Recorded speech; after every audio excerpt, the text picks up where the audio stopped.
Good morning, it's Andy and Llewellyn from PCR Global, out in the woods as usual. A quick update. I said on a post, so PCR Global was 5 years old a few days ago, March the 1st, St. David's Day. And I said on that post, and I've been asked about sort of experience so far. And I said, look, I'd do more of a targeted posts, if you want, on sort of the experiences of how that can go starting your own business. And the first one, because there's so many things to take from it. But the first one I would say is actually setting up. This is critical. So when you set up your own company, it's critical to understand if you're going to go into business with yourself, or invariably you are, but you've got to think wider than that.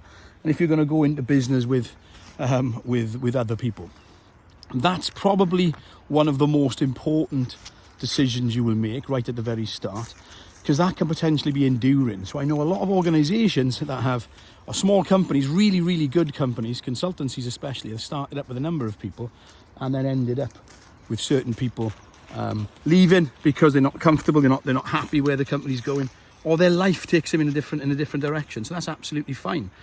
But let's reiterate, the most important thing I think right at the very start is deciding if you're going to go into business with yourself or you're going to go into business with other people.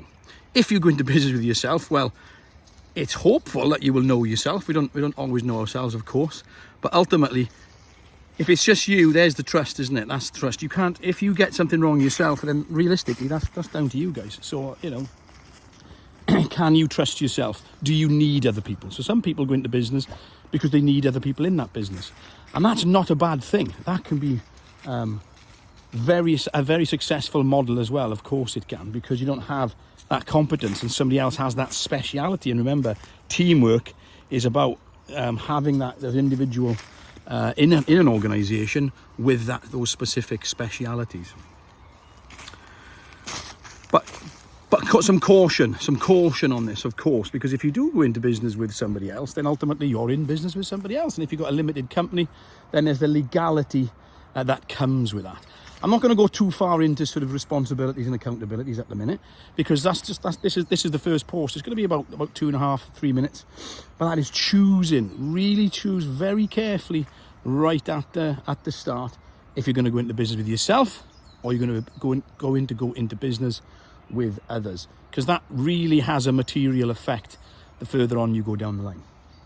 So that's it for this update. Directorship is not leadership, and I think I'm going to finish all of these posts with that. Directorship is not leadership. So thanks for watching. Stay safe, stay healthy, and stay productive. Thanks for watching.